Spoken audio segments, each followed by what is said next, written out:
Father, how we do bless you on this day.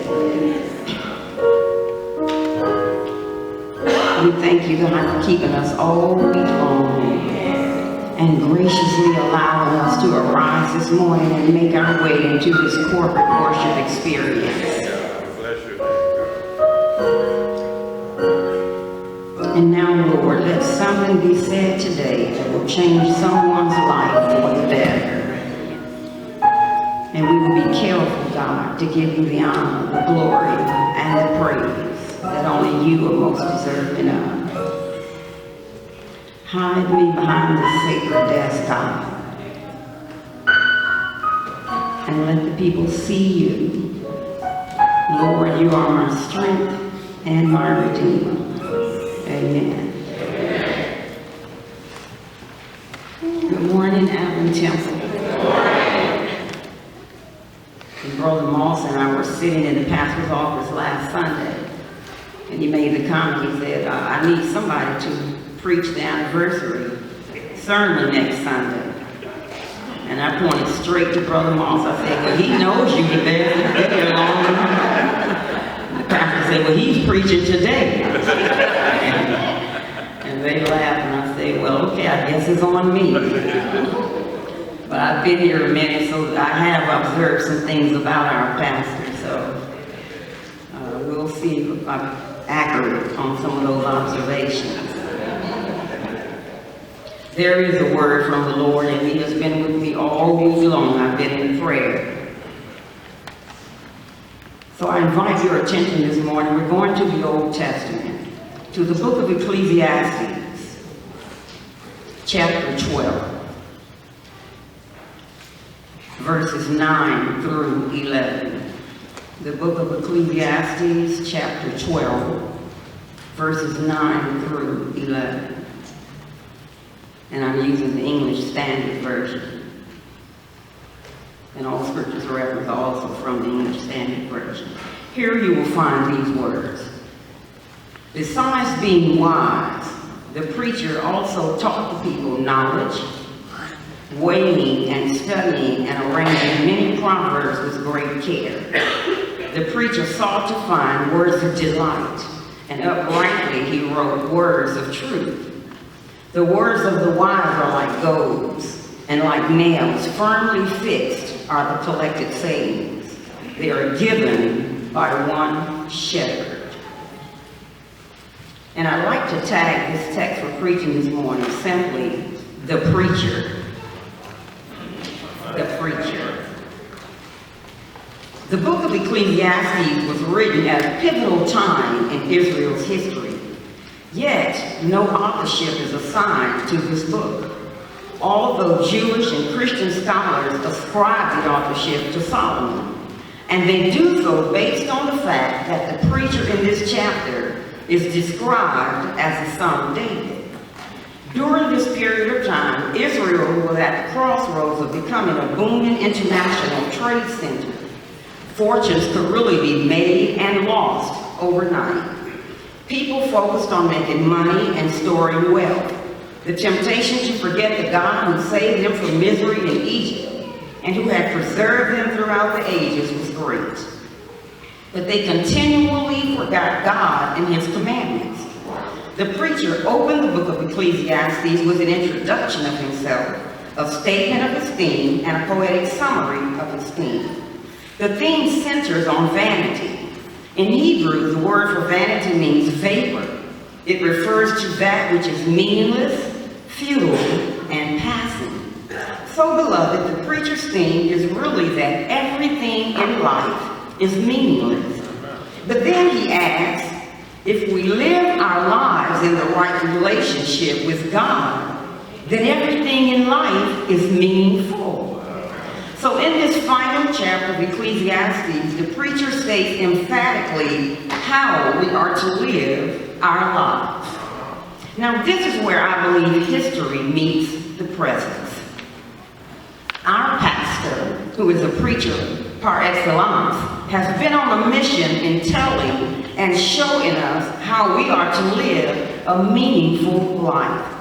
My Christian brothers and sisters, indulge me for a few minutes, if you will, as I give my perspective on the character of Pastor James Speed in view of the person, the practice, and the purpose.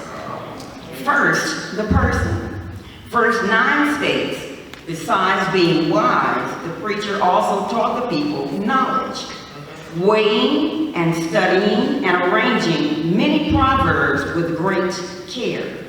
Now, some theologians argue that the words besides being wise show that the preacher is promoting himself, while others say, no, he's not self-promoting, but rather he is stating in our way that he has discovered the true source of wisdom. Well, he has discovered what the psalmist says about wisdom in Psalm 110, verse 10.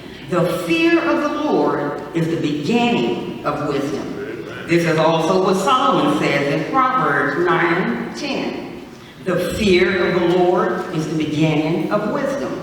The preacher has simply discovered that all true wisdom is found in the reverent awe of God. And that's what I believe Pastor Speed has discovered. All true wisdom has its source in God. Now, the second part of that statement, the preacher also taught the people knowledge. Well, Reverend Speed is a teacher. Now, of course, in order to be a teacher, there must be a subject. Otherwise, you're just simply wasting time. So what does Pastor Speed teach? He teaches Jesus, the Christ. He teaches that he was conceived by the Holy Spirit, born of a Virgin Mary. He suffered under Pontius Pilate. He was crucified. He died and was buried. But on the third day, he arose from the dead. He ascended into heaven, and he seated on the right hand of God the Father Almighty. Well, it is said also that Solomon knew the people. And I declare to you this morning, Pastor Speed knows his people. You see, beloved, you can know everything about a subject, but if you're not teaching so the people can understand it, you're teaching in vain. Pastor Speed has a unique style of preaching. He teaches a very serious message flavored with a sense of humor. Sometimes life can get rough, and because our pastor has a responsibility of watching over each and every soul in the congregation, he knows that sometimes laughter is just what's needed to lighten the load. Secondly, the practice. A physician is always practicing medicine. An attorney is always practicing law. Well, a preacher is always practicing preaching. This skill is never perfected. People often wonder what a preacher does all week. Well, let me just tell you, it is not a week of leisure. Verse 10 says, the preacher sought to find words of delight, and uprightly he wrote with words of truth. Solomon labored to speak in an acceptable manner. Well, our pastor does not just show up on Sundays and says the first thing that pops into his head. He spends time in thought, in prayer, and in study to prepare messages each week. In 2 Timothy 2:15, Paul writes to Timothy, do your best to present yourself to God as one approved, a worker who has no need to be ashamed, rightly handling the word of truth. In other words, rightly handling Scripture, which is God's word, which is in contrast to what false teachers do. They do so meaningless. The preacher in this passage of Scripture was after more than words of delight. The preacher in this passage of Scripture was after more than just entertainment. You see, he had a serious message to deliver. So he wrote words with words of truth, which meant they came from God, as it is with Pastor Speed. He wants us to know how to live a meaningful life, and only words of truth can point us to the one who is truth, and who gives us an abundant life here on earth and offers us eternal life with him. Amen. Pastor Speed practices preaching every time he stands behind this holy desk to deliver a message from God. Next, the purpose. Verse 11 states, the words of the wise are like goads, and nails firmly fixed are the collected sayings. They are given by one shepherd. A goad was an ancient cattle prod. It was a long stick that had a sharp point. It was used to prod or to poke or to jab cattle to walk where they were supposed to walk. Remember the Lord's words to the Apostle Paul prior to his conversion on the road to Damascus. And when we had all fallen to the ground, I heard a voice saying to me in a Hebrew language, Saul, Saul, why are you persecuting me? It is hard for you to kick against the goads. Acts chapter 26, verse 14. It is my belief one purpose for Pastor Speed's sermons are designed to prod us, to keep us walking on the right path and doing the right thing as Christ followers. Also, the preacher tells us, like nails firmly fixed, they are collected sayings. The nails described in this passage are tent pegs. When tent pegs are hammered into the ground, they keep the tent stable and it will not blow away in a storm. In the same way, I believe a second purpose for Pastor Speed's sermons are for us to live a life centered in Christ, which will provide stability and security. And he often reminds us, like well-driven nails, we are to be true to our word to God, as God is always true to us. These wise words coming from the lips of our pastor are words of instruction, words of encouragement, and are always meant to uplift us. And then the preacher speaks of the shepherd. He states words that are given by one shepherd in verse 11. He most likely is referring to God. This phrase, one shepherd, is only used twice in the Old Testament.